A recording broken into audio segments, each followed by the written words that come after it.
teman-teman, di video ini kita akan membahas tentang bagaimana bahasa daerah yang kita gunakan sehari-hari ternyata punya pengaruh besar terhadap kita melafalkan bahasa Indonesia, terutama di media sosial.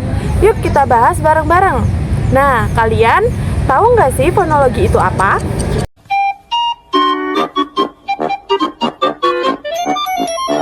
Fonologi itu apa? Jadi, fonologi adalah cabang ilmu linguistik yang mempelajari bunyi-bunyi bahasa. Fonologi tidak hanya membahas huruf, tapi bagaimana bunyi itu diucapkan, dibedakan, dan digunakan dalam sebuah bahasa.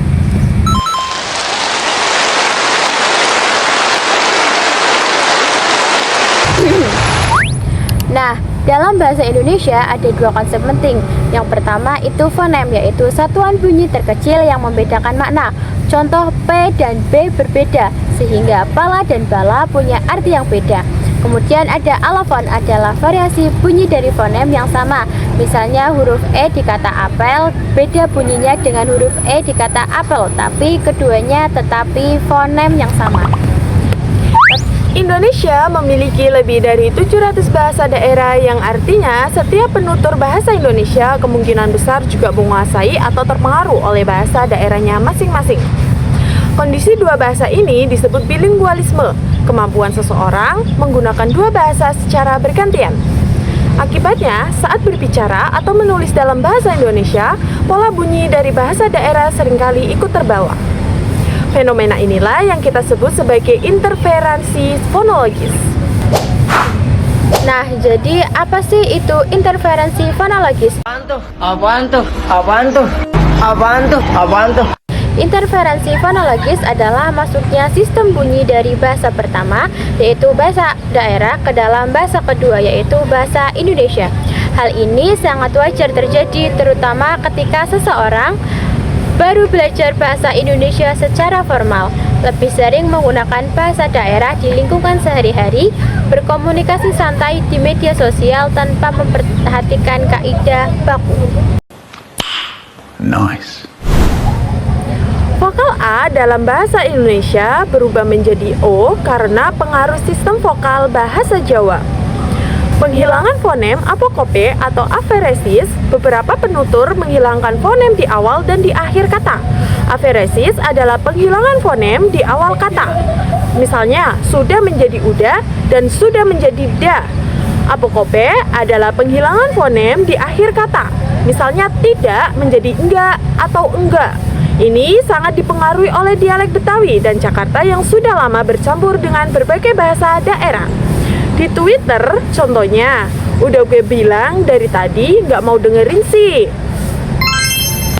Penambahan partikel daerah, beberapa bahasa daerah memiliki partikel khas yang ikut muncul dalam kalimat bahasa Indonesia. Contohnya pengaruh bahasa Bugis atau Makassar. Partikel ki, penanda kesopanan. Contohnya, makasih banyak Kika, baik banget.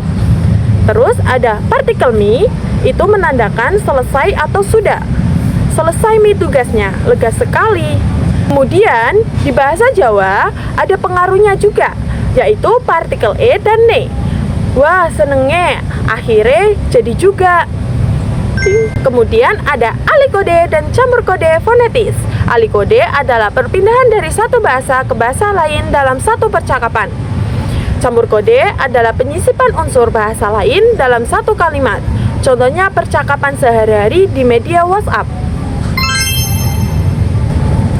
Di situ ada campuran bahasa Indonesia. Ini memang dan benar bahasa Jawa wis ra usah sing penting. Secara fonologis, pola intonasi dan tekanan kata pun ikut bergeser mengikuti irama bahasa Jawa.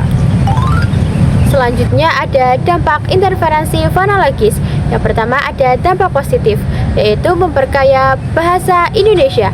Banyak kosakata serapan daerah yang kini diakui seperti anyar, gawat, serba. Kemudian menunjukkan identitas budaya. Pelafalan khas daerah bisa menjadi ciri khas yang mempererat ikatan komunitas. Komunikasi lebih hangat dan akrab, terutama di media sosial yang bersifat informal. Kemudian selanjutnya ada dampak negatif. Yang pertama itu kesalahpahaman antar daerah. Tidak semua pengguna medsos paham partikel atau kosakata daerah tertentu.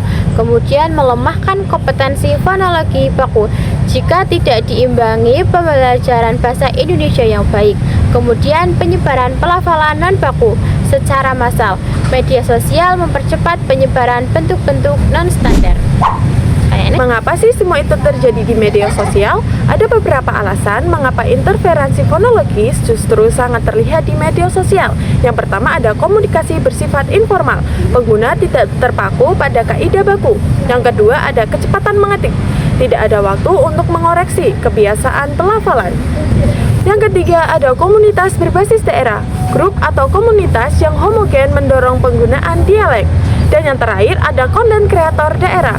Banyak konten kreator yang sengaja menggunakan dialek untuk membangun koneksi dengan audiens. Berikut adalah contohnya. Yang terakhir adalah kesimpulan. Jadi teman-teman, interferensi fonologis bahasa daerah terhadap bahasa Indonesia di media sosial adalah fenomena yang sangat nyata dan wajar terjadi dalam masyarakat bilingual seperti Indonesia. Hal ini bukan berarti kita salah dalam berbagai bahasa. Justru ini menunjukkan betapa kaya dan dinamisnya bahasa Indonesia yang terus berkembang bersama penggunanya. Yang penting kita tetap perlu memahami kapan menggunakan bahasa baku seperti dalam konteks formal, akademik, atau profesional, dan kapan boleh menggunakan ragam informal yang kaya warna daerah. Karena bahasa bukan hanya alat komunikasi, namun bahasa adalah cerminan identitas, budaya, dan keberagaman kita sebagai bangsa Indonesia. Sekian materi tentang pengaruh bahasa daerah terhadap pelafalan bahasa Indonesia di media sosial dari kajian fonologi. Semoga bermanfaat, mudah dipahami ya. Jangan lupa like, komen, dan share. Terima kasih. Dadah!